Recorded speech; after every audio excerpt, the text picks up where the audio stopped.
today I have a very special guest, Dusty Grant. How's it going, man? It's going really well, man. Thanks for having me on. How are you? I'm doing good, and really quick, I want to say I'm Ernie Crazy Eyes from Recall Productions, and here we go. Yeah, dude, I love your music. Like right now, before we started recording, like your voice is just so different. Like it's so different. Like it sounds so good, and like people will be able to like, oh, he sounds like this person, but I think you just bring your own style to the music. Yeah, I appreciate that. That's something that I really take a lot of pride in, and I've really just tried to, use my voice, and, obviously a ton of influences and stuff like that over the years, because there's so many great vocalists out there. But I've tried to stay pretty true to myself, and it's been a process. It's like, to get better, you constantly have to practice, learn new technique, and all that kind of stuff, because I always want to push my range and try to do new things and stuff like that. So I've worked really hard on it, and to hear that someone notices and appreciates it is very very gratifying and humbling. So I really appreciate the kind words, man. Thank you. Yeah, man, I love it. And I'm excited for like the new music, but really quick, I want to talk about your songwriting and your inspiration and these songs. Most of it is, everything is like just kind of encapsulates what's going on in my life at that time. And ironically, I started writing music in 2017 as this project. I was just solo acoustic, and I was going through a lot of hard stuff. And then over the last year, it's been even harder. So everything that I've been writing has just been basically like catharsis, really, just letting go of my demons and being really honest about them, and trying to not let my problems and my issues weigh me down, and not be the person I'm supposed to be, because I let them get the best of me for a while. And I kind of lost myself, and I just kind of climbed out. And the music is just basically what's been taking place over that time, the relationships, friendships, death, all kinds of things, just stuff that happens in life. And I just try to write it all down. I just try to take a picture of it all. Yeah, and did I know we were locked up in our own homes like for the first year of the pandemic. Did that help with your writing and like writing music and stuff? It did. I always stay pretty active writing and working on stuff. So during that time, it actually gave me a lot of free time, and I started my own podcast, and I did a bunch of stuff to stay busy during that time. So like, it didn't really feel to me like downtime, because I really tried to use that time to like solidify my infrastructure, I guess, and like really try to build more relationships with, the people on my team and my friends and people that listen to my music and stuff. So that's kind of what I focused on during that time. I did release some music that did really well. I released Up From Here in January of 2020, and that's been one of my most popular releases. So yeah, I mean, it definitely hurt me show-wise, because I had to cancel a ton of shows. But aside from that, I stayed pretty busy writing and working on music and branding and learning new skills and all that. I tried to use the time as productively as I possibly could. Yeah, and I love the way that you promote yourself on TikTok. Because every time that I'm scrolling through TikTok, you're like, hey, do you like this type of song? And then you start playing the music, and I'm like, yeah, this is so cool. Like, that's how I, started listening to your music, because I know I have you on Facebook and stuff. But like with TikTok, it's just so much easier to listen to music, because people could play their own music there sometimes. Yeah, TikTok's amazing. It's been a absolute blessing for me, just being more active there and I've grown, and it's like my largest platform now. So the stuff I've done on TikTok has been awesome, and I've met a ton of cool people and made a ton of cool friends and a ton of cool connections.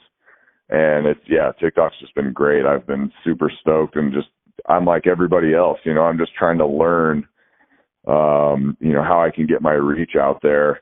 And I'm just experimenting with content all the time and learning and working with people that know what they're talking about and taking their advice.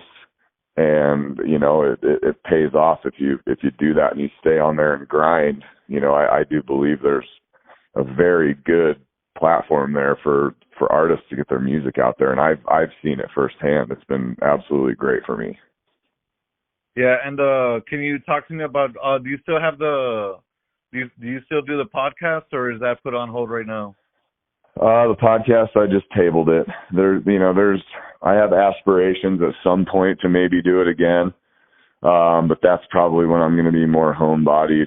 And right now, I'm at a stage where we're ready to play shows and we're ready to get out there and record stuff and promote and push. So that takes up pretty much all my free time at this current time. Yeah, and you've been promoting I Think I'm Okay. And honestly, that's one of my favorite songs right now. I don't know, I just feel your aggression and like your mood, and can you talk to me about that song? Yeah, I Think I'm Okay is the newest release. We released it actually 5 weeks ago today. And it's a song that I wrote when I was angry, man. I got stabbed in the back a little bit, had some people talking bad about me, felt disrespected by some friends, by some family, stuff like that. And it's just, people that you thought were your friends and all that. So it's talking about overcoming that stuff and staying true to who you are, and just being like, willing to just plow forward no matter what and not let anybody's negativity or any of that stuff bring you down. And it's just like, you have no clue how bad I want to do this. I'm not going to let you get in my way. Have a nice life. That kind of thing. That's kind of where that song originated from. Honestly, it's one of my favorite songs right now. I don't know. I showed it to, I was hanging out with my mom last night, and I showed it to her, and she was like, "Wow, that's pretty deep." And I'm just like, "Yeah, that's definitely on my playlist." Because she knows what type of music that I like to go into, and she always tells me like, "Why is your music so sad?" I'm like, "Because, I'm expressing myself." Yeah. Yeah. I mean, most of my stuff tend to lean toward the dark side. And this song is no different. It's definitely a dark song. It's not a very hopeful song. It's just basically like, say what you want to say. You don't live my life. You don't know what I sacrificed to do this. So unless you're footing the bill, keep your mouth shut about it. I don't want to hear about it. I don't want to be around negative people. I got shit to do, and it's just kind of a big middle finger to all the, keyboard warriors out there. You know what I mean? Yeah, hell yeah. And if you haven't heard this song, check it out. It's available on all platforms right now, and yes, sir. It's amazing. Thank you. Yes, sir. What's your favorite memory so far right now in your music journey? Gosh, I would say probably the last show we played it was a great memory. We played with Jackal here in town on a big stage at Temple Live, and we had a really good crowd and we had a really good show. And we were together and we were smooth and everybody had a great attitude and we just had fun. And we met a lot of cool people that night. So like I guess that's the freshest memory that I can think of right now.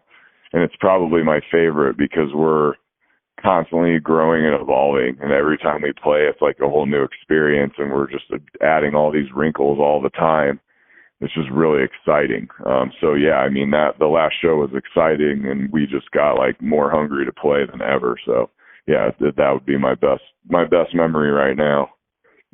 That's amazing. And yeah, I saw that.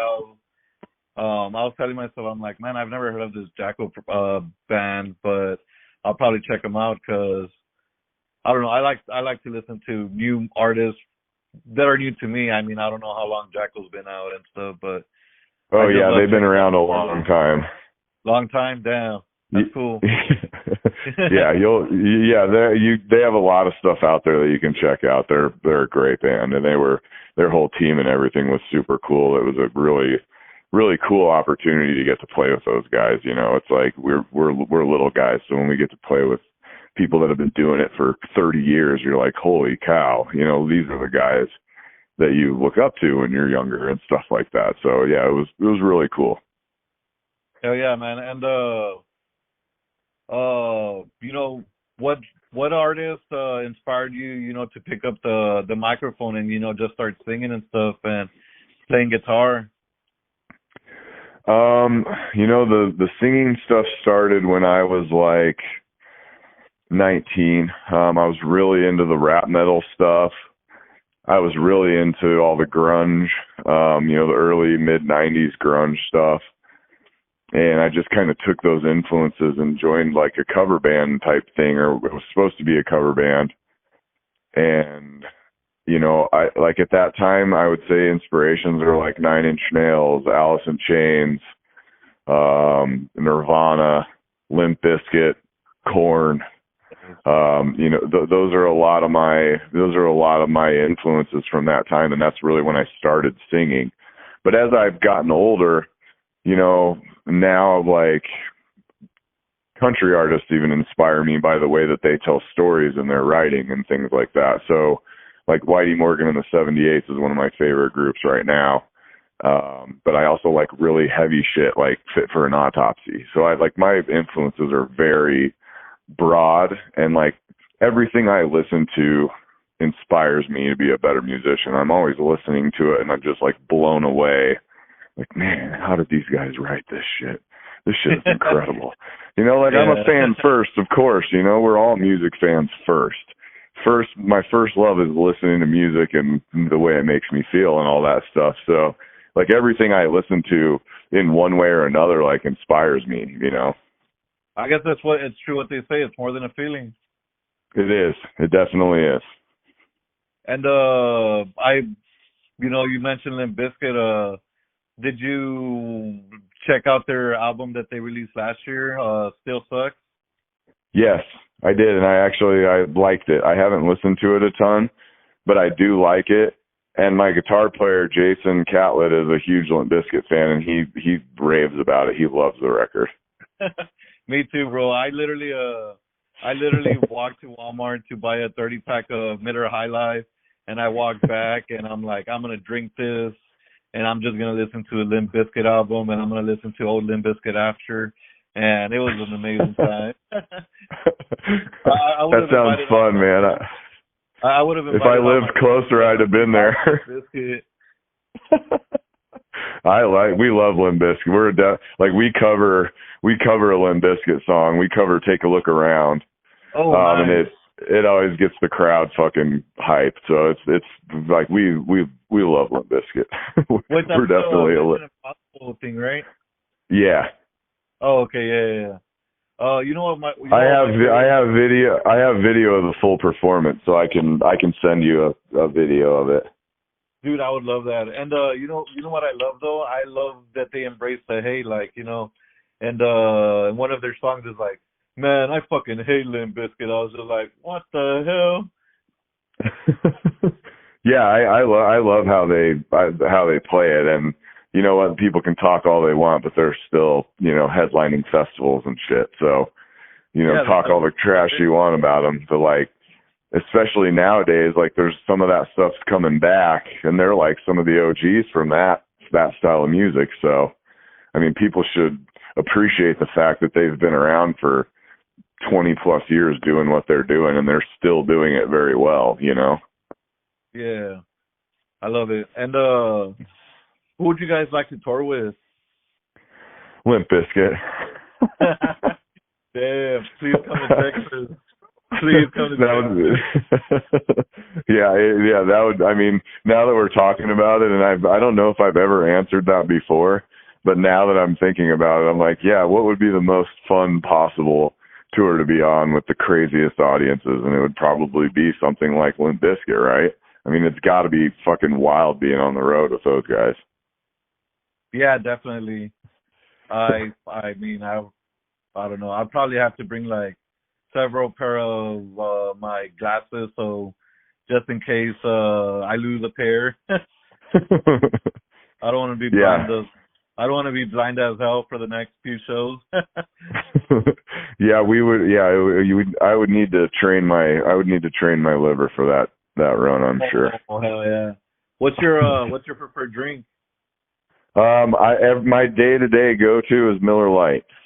Oh, Miller, hell yeah! I like Miller. Yeah, I went to Miller Lite because it's a little bit of a lighter beer, and as you get older, it's like, man, if you just drink IPAs all the time, you're gonna weigh 800 pounds. Oh hell yeah! It's like, man, I can't even. I got to be able to fit into my pants for shows, man. I can't be jiggling around up there. So I switched, and I actually love Miller Lite now. Like it's even when we go out to eat, I'm like, I'll just have a Miller Lite. People think it's lame, but I don't care. It's delicious. Dude, and it's cool because you get to drink more. But what I love is because Budweiser, Miller Lite, and Michelob. Michelob is usually when there's nothing else to drink, but like Budweiser's my to-go-to, but I get so fucked up like so easy, and I'm fat. And I get fat. But Miller, like I buy a 12-pack, I drink like 10 of them, and then I'm just like, holy fuck, I drank 10 beers. Like that's crazy. I've never done that. Well, I guess it's time that we need to get some beers. I'm lying. I'm fully lying. And when can we hear some new music? Soon. I've got a cover song recorded. I just tracked acoustic guitars on Wednesday. So we're going to be sending it off for mixing this weekend. I don't know how long mixing will take. It could probably take anywhere from 3 days to 2 weeks. Once I have the mix back and the mastering, then I'm gonna release a cover before the end of this year, and then we've already got a demo ready for a new original song to drop at the first part of 2023. So we're gonna keep cranking shit out. Oh yeah, I can't wait. And what's your favorite song to perform live? It changes now. Now I would say it's a toss-up between The Jester and Oceans, probably. The Jester, for some reason, there's just like this magic vibe when we all play it together.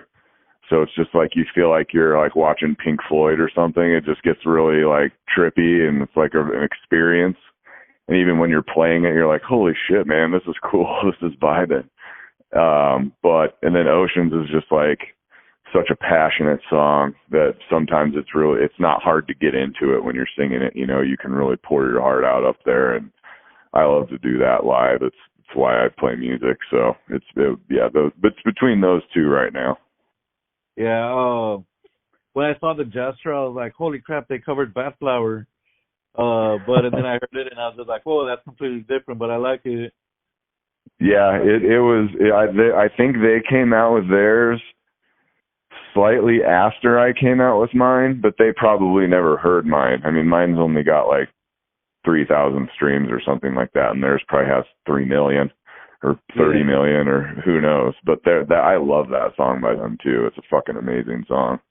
Dude, I get in trouble so much because I'm not allowed to play music anymore in front of anybody because all of my music is sad because it goes from Bat Flower to Highly Suspect. And those are the bands that I've been juggling right now, like, because they play that sad shit. Mhm. I love it. I mean, I'm a sad guy.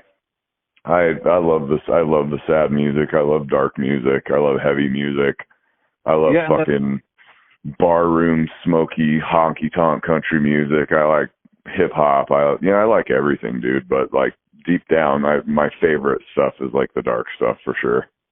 Yeah, and that's one thing that I kind of, liked from your music. Like, like I was telling you earlier, like I love the music change from, the 2017 stuff to the stuff that you're releasing right now. Like, it's totally completely different, but it's still you're still doing the same, like the same type of lyrics, and I love that stuff.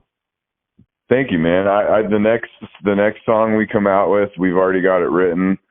We're just finishing a demo, which will probably be done this weekend, and we'll probably record it, either in December or early part of January. But it's heavy. It's heavier than I think I'm okay. There's probably, I don't know, there's a chance there'll be some screaming in it, so I mean, we're definitely not afraid to go heavy by any stretch of the imagination. Like Jason used to be he's like a tech metal beast, so he can play all that heavy shit.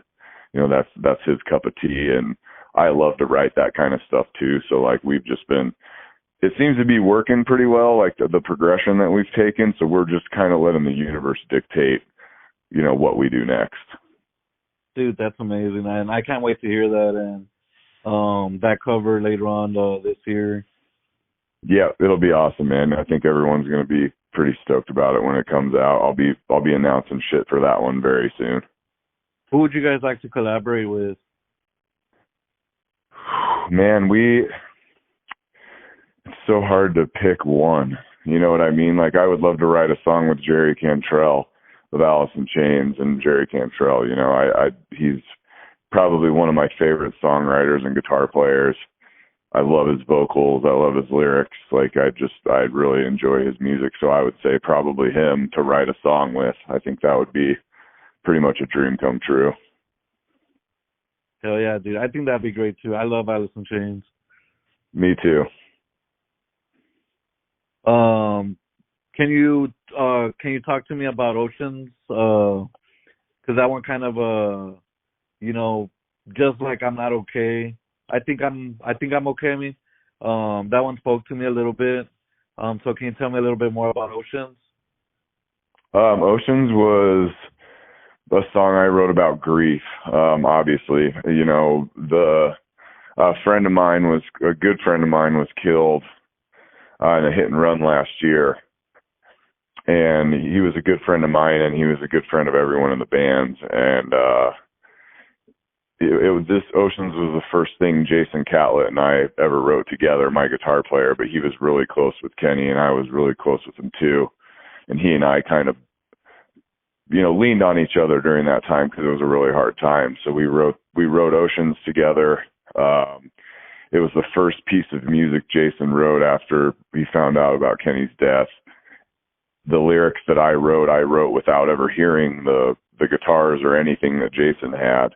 And then Jason sent me a demo, and he was like, "Hey, I wrote something. Are you feeling this at all? Do you have anything for it?"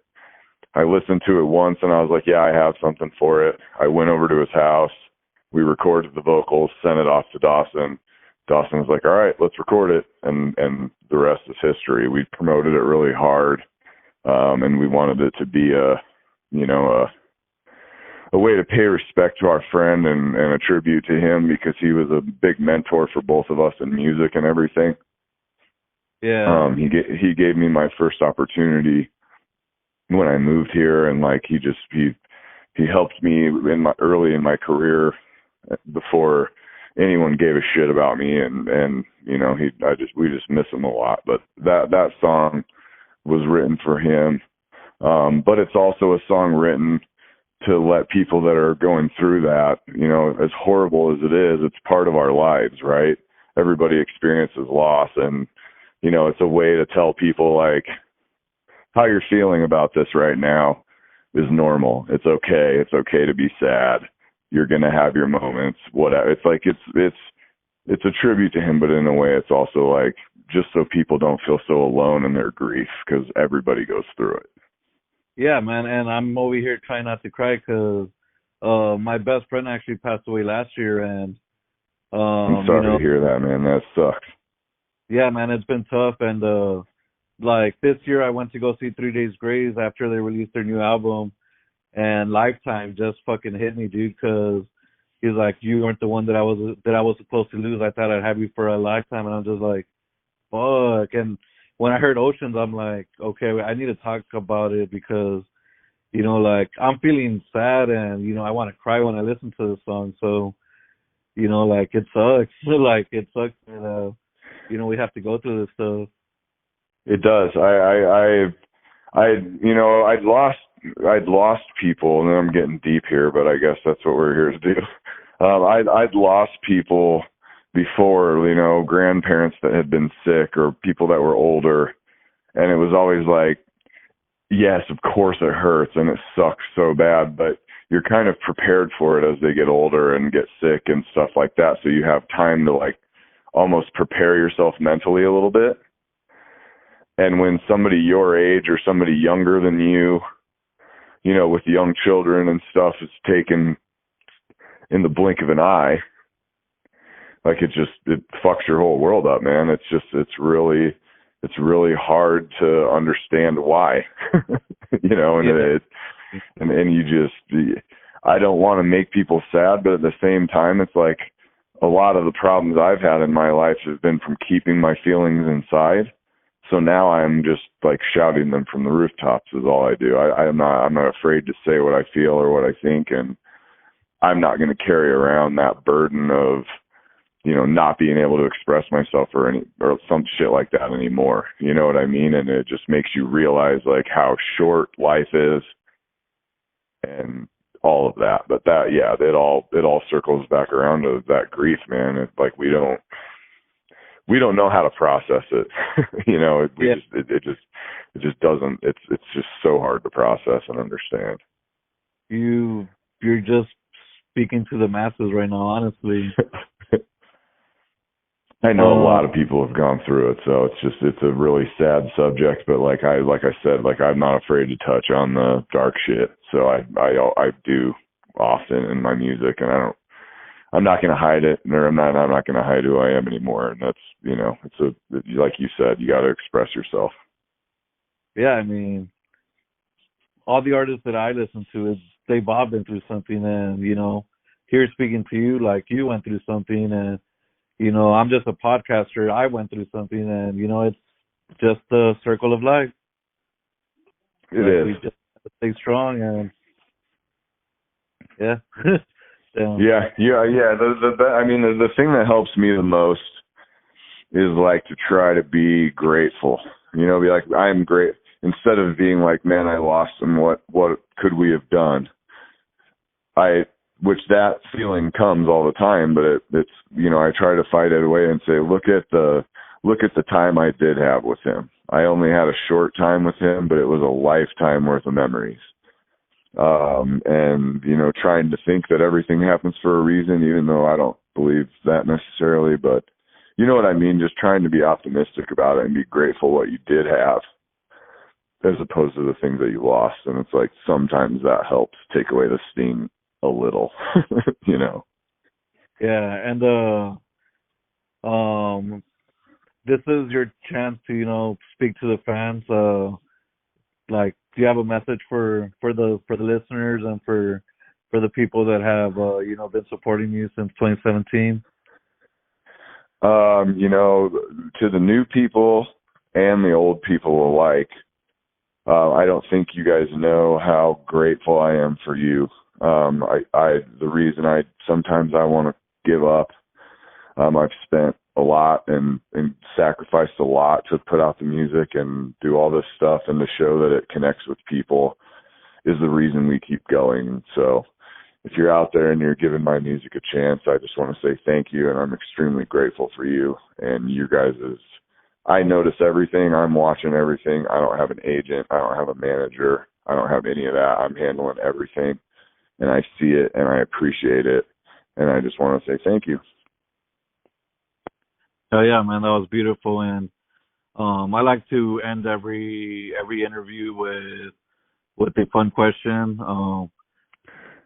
This one could go either way. Like, sometimes it's hard to choose, but if you were stuck with any musician, dead or alive, who would it be, and what would you talk about? If I was to sit down with any musician, dead or alive, who would it be and what would we talk about? Yes, sir.